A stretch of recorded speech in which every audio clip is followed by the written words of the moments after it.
Et finalement, moi je pensais que ça allait être hyper grand au fait. L'objectif c'est de faire un arrière-plan coloré. Voilà, j'ai commencé du coup à appliquer le bleu. Hello!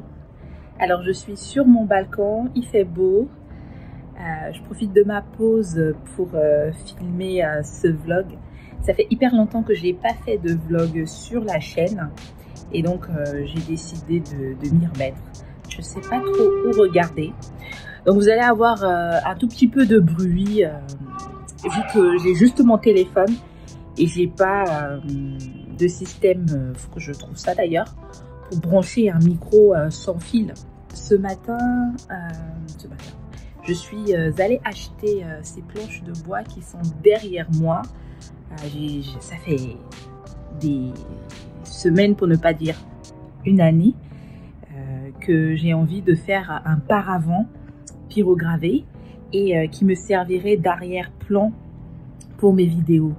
Et à chaque fois, je me disais, je voulais faire au départ en tissu et je voulais pyrograver le tissu, mais fallait que je trouve du bon tissu coton assez solide, que je fasse le cadre. Je me suis dit ça va être un peu trop long à faire et trop fastidieux. Et après je me suis dit bon, fais au plus simple, et j'ai regardé pas mal de tutos sur internet et qui ont montré qu'on pouvait faire des paravents avec des panneaux de bois. Et donc du coup ça c'est du pain. C'est du pain. Je vous mettrai à l'écran le prix, combien ça m'a coûté. J'en ai pris 2. Ça fait 2 mètres sur 50 cm. Donc les deux vont faire 1 mètre de largeur et 2 mètres de hauteur. Je vous mets quelques vidéos de ma petite balade dans le magasin de bricolage. J'hésitais, je ne savais pas au fait quoi choisir. Au départ, je voulais prendre des panneaux qui étaient plus petits. Mais je me suis dit, je voulais en prendre 2. Je me suis dit, le paravent va être trop petit. Et puis 3, je me suis dit, peut-être que ça va être trop grand. Bon. J'hésitais. Je me suis dit, bon, je vais en prendre 2 grands. Peut-être que j'ai pas fait le bon choix. Je verrai au moment de la réalisation. Je vais vous montrer rapidement comment je vais faire. Et peut-être que je ferai une vidéo, je sais pas, tuto. Ou le tuto sera dans le vlog. Et puis... ceux qui voudront le voir n'auront qu'à choisir la partie dédiée. Je vous montre en vidéo la surface de bois. Alors, là c'est la petite étiquette. Donc voilà, du pain rustique. Voilà. Presque 2 cm d'épaisseur. C'est assez grand, assez épais en tout cas. J'ai eu du mal à trouver... une planche qui n'avait pas beaucoup de j'ai oublié comment ça s'appelle, de nœuds, voilà, qui n'avait pas beaucoup de nœuds. Ils avaient tous des nœuds et vu que j'ai prévu de peindre une partie, je me suis dit c'est pas grave, je vais faire avec. Alors l'objectif au départ c'est de peindre et de pyrograver. Je me suis dit je vais juste pyrograver d'abord et ensuite assembler les 2 panneaux. Mais je pense que je vais pas avoir le temps de le terminer avant mon prochain live. J'ai un prochain live là, je pense que je ferai le live avant de publier le vlog. Je pense que quand vous verrez le vlog, j'aurai déjà fait le live. Et j'aimerais bien avoir déjà le paravent pour faire l'arrière-plan, pour cacher un peu la misère si vous voulez, et puis avoir un beau décor à vous présenter. Donc du coup ce que je vais faire, je vais assembler les 2 panneaux et ensuite je ferai, je pense, la peinture et je ferai la pyrogravure en dernier parce que je ne sais pas encore ce que je vais pyrograver dessus. Je ne suis pas encore inspirée, je ne sais pas. Voilà.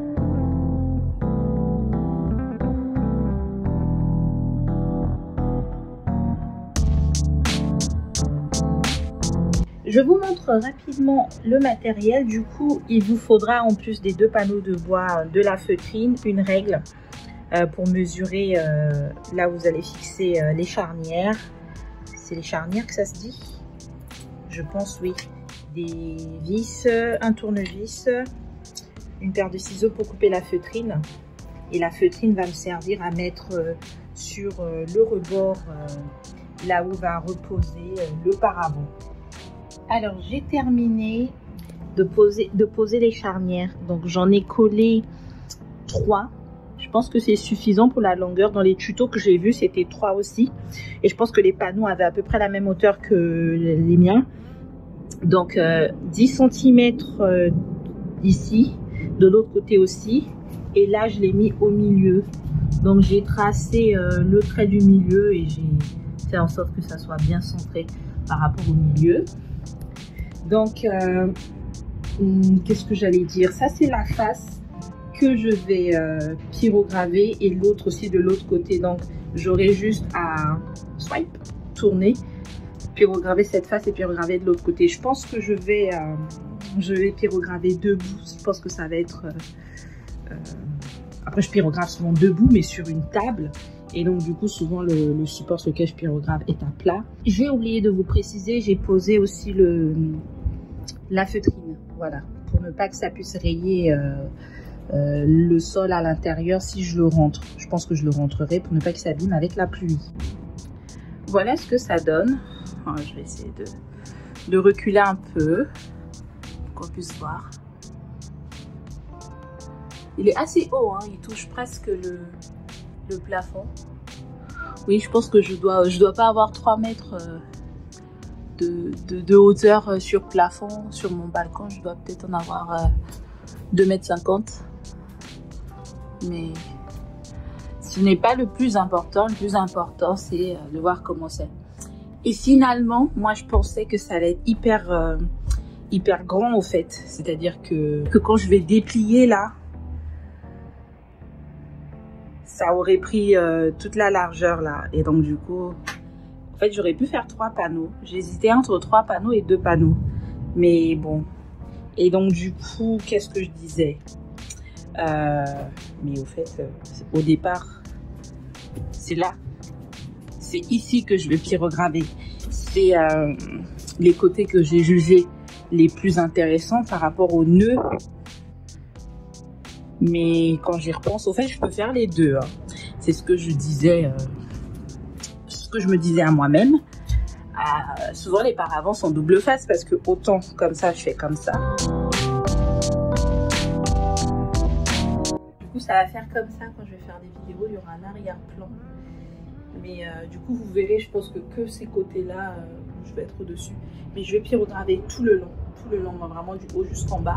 Et je vais d'abord faire ces faces-là. Et après, je pense que je vais voir, je vais peut-être faire l'arrière, mais bien après.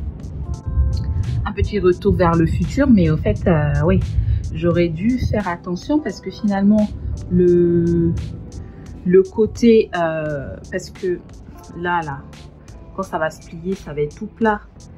Et si je veux avoir un angle, et donc c'est le côté de l'angle où je vais mettre en face, au fait, de dos, pour avoir l'arrière-plan. Et c'était l'autre côté que je voulais que ça soit. Et donc finalement, c'est ce côté-là qui s'est retrouvé. Et je ne sais pas si vous voyez, vous vous en rendez compte, il y a vachement des nœuds, surtout ceux-là. Je ne sais pas du tout comment les exploiter pour la pyrogravure. Effectivement, moi, je voulais que ça soit à l'arrière, ce qui allait être l'arrière pour moi. Parce que, du coup, à l'arrière, on ne peut pas avoir cet angle-là. Comme ça, là, vous voyez, c'est un peu incliné. Du coup, je me dis, peut-être si je me prends un troisième, et du coup, je mettrai le troisième là-bas. Non, non, on reste sur 2 panneaux.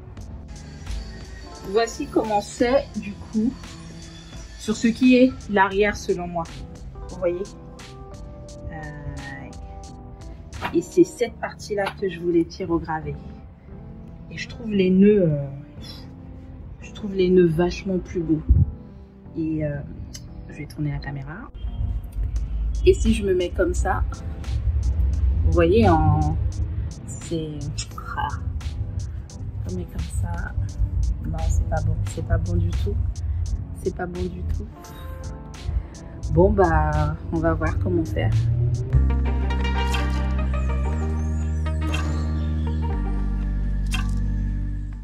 Je voulais vous montrer les créations sur lesquelles je travaille en ce moment.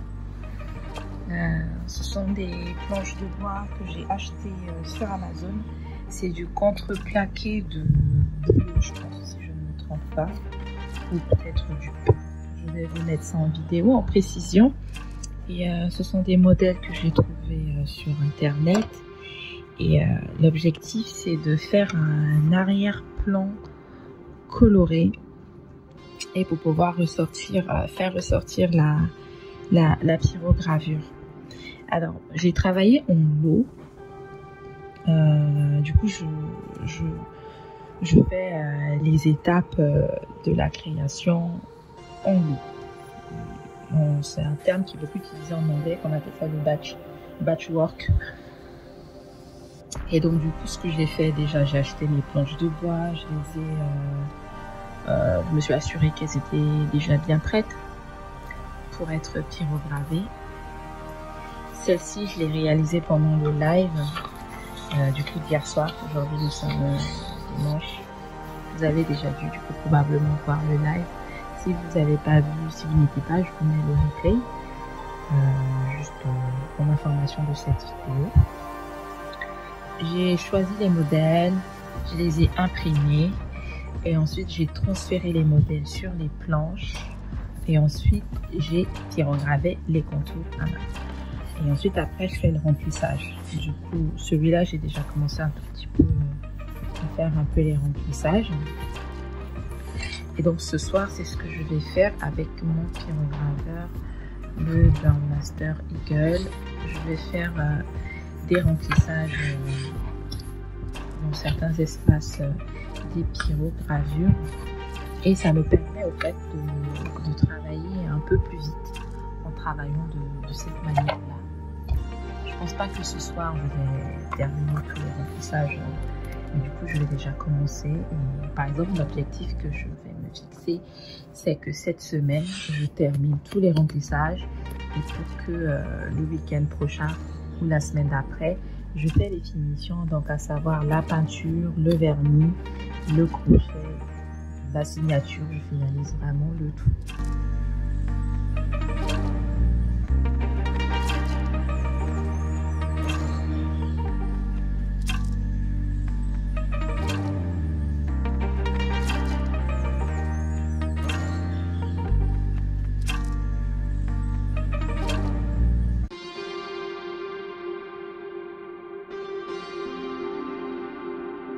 Je sais jamais où regarder. Là, c'est mon objectif qui filme. Et là, je suis en face. Je sais jamais où regarder. Pour que vous ayez la sensation que je vous regarde. Bref, tout ça pour dire que je suis sur mon balcon. Il est un peu plus de 23 h. J'ai terminé une pyrogravure, mais la partie pyrogravure. Et du coup, je suis en train de faire la peinture. Et je pense que je vais arrêter ce vlog ici. Je ne sais pas combien de rushs j'ai fait. Mais je voulais vous montrer une dernière chose là, avant de terminer et clôturer ce vlog. Je suis en train de m'essayer au crayon de couleur. Et je voulais essayer aussi la peinture à huile. Et j'ai voulu y aller comme ça, franco, sur la peinture à huile, sans regarder comment l'utiliser. Et j'ai bien fait de regarder un tutoriel sur YouTube sur ce que c'est la peinture à huile et comment l'utiliser. Et je me suis rendu compte que j'avais pas le matériel de base pour pouvoir l'utiliser. L'avantage de vivre en grande ville, il y a tout le temps de l'action. On se croirait dans un film, série américaine de police ou des mecs des urgences. Et donc, je disais que j'ai bien fait de regarder le tutoriel sur YouTube parce que l'huile, la peinture à huile, brûle les toiles, de ce que j'ai cru comprendre. En fait, le mélange qui est fait avec est très corrosif et il faut apprêter son support, que ça soit du papier, de la toile ou même du bois. Et j'avais pas le matériel pour apprêter mon support. Et du coup, je me suis dit, bah, ma pyrogravure risque de s'abîmer, surtout que ça met vachement du temps à sécher. Voilà, je vous mettrai en description le lien de la vidéo que j'ai regardée sur le sujet si ça vous intéresse. Alors, c'est du matériel de chez Action, c'était une peinture à huile et j'ai voulu tester. Du coup, finalement, je ne l'ai pas fait. je suis allée sur les crayons de couleur. Et donc du coup, dans ma recherche sur YouTube, sur comment utiliser la peinture à huile, qu'est-ce que c'est la peinture à huile, je suis tombée sur une vidéo d'une personne qui donnait son avis sur les produits Action de manière générale. Donc elle a parlé de, je pense que ça devait être de la peinture acrylique, je sais plus, mais en tout cas il avait de la peinture, il avait une toile. Et il était très négatif sur l'utilisation du matériel de Action, même pour s'entraîner. Il disait que c'était vachement de mauvaise qualité, etc., etc. et qu'il fallait pas le faire. Mais du coup, bah moi, le matériel que j'ai... Alors, mes crayons de couleur sont pas de Action, c'est de Lidl. Mais vous allez me dire, vu le prix que ça m'a coûté, je crois que ça m'a coûté 5 € le paquet. Et il y en a quand même un bon lot. Hein. Il y en a beaucoup, mais c'est des crayons, c'est en double, les couleurs sont en double.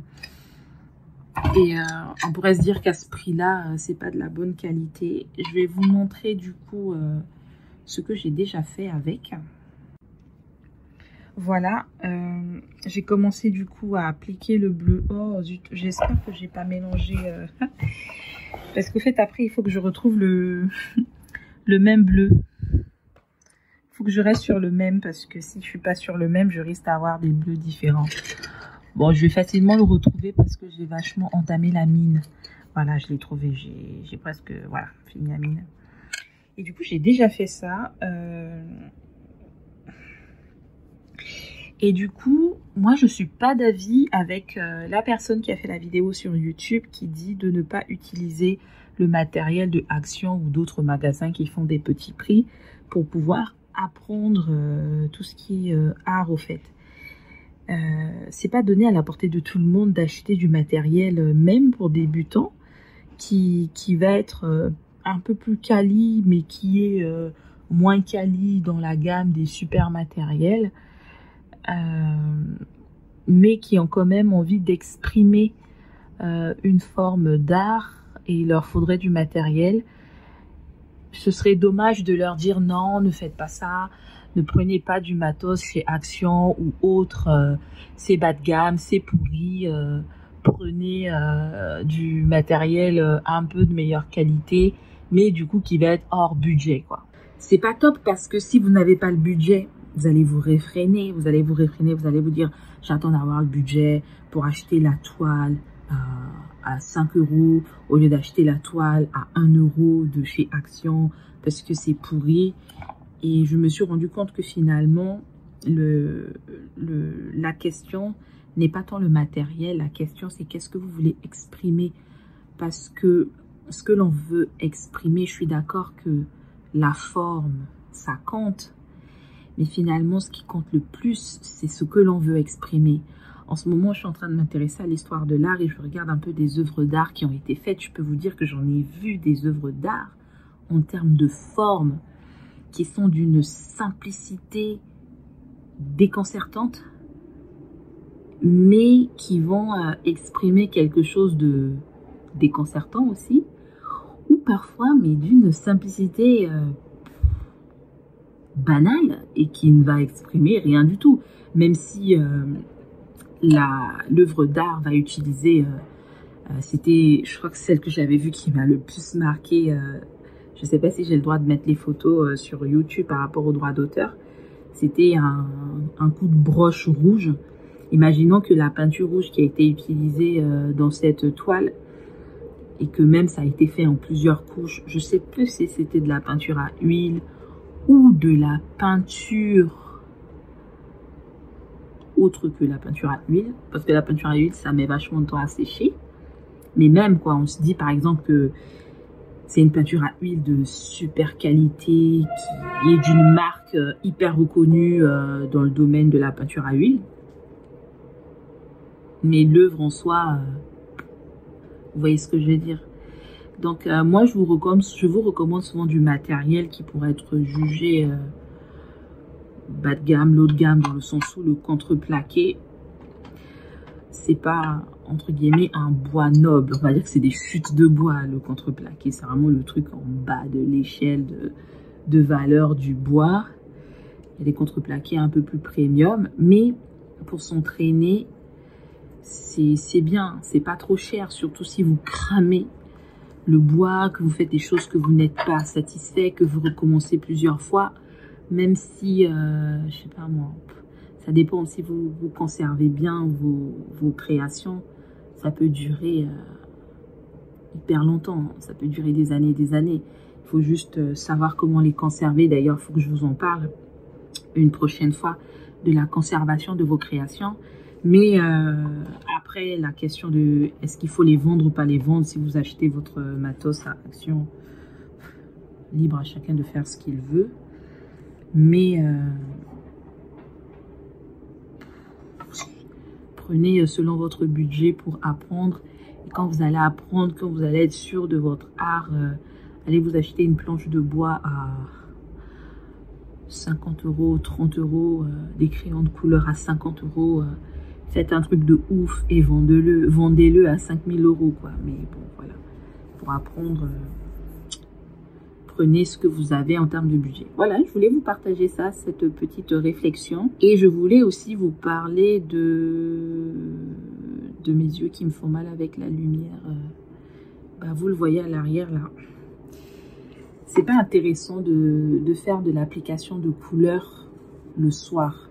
Même les ombrages, au fait, parce que la meilleure lumière qu'il y a pour travailler, en dehors même d'une pratique artistique comme de la peinture, de la pyrogravure ou autre, même de l'écriture, la meilleure lumière, c'est la lumière du jour. Donc, si vous pouvez le faire à la lumière du jour, faites-le.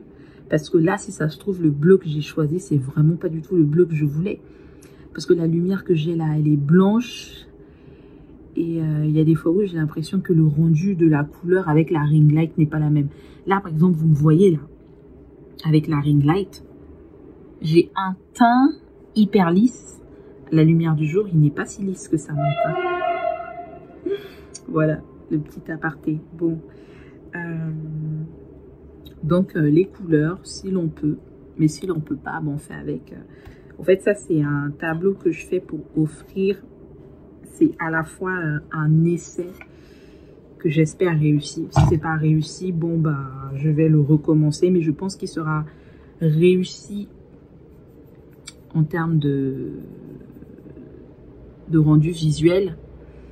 Et j'espère qu'il va plaire. Je vous dirai s'il a plu dans les commentaires. Mais en même temps, il va pas être totalement réussi par rapport à mes objectifs de technicité. Je vais toujours trouver des défauts, des choses à revoir, mais ça va me permettre de progresser dans les prochaines créations. J'espère que ce petit partage en vlog vous a plu. Je vais vous en faire un peu plus d'autres dans les jours à venir et je vais y revenir un peu plus sur YouTube au niveau des vidéos. Si vous avez aimé le contenu, vous aimez, YouTube a mis en place un système pour montrer que vous aimez ce que je fais. Voilà, ou l'abonnement à la chaîne YouTube. Prenez soin de vous, continuez à pyrograver, faites-vous un kiff et les crayons de couleur, je recommande, c'est top. Je vous dis à bientôt dans de prochaines vidéos. Au revoir.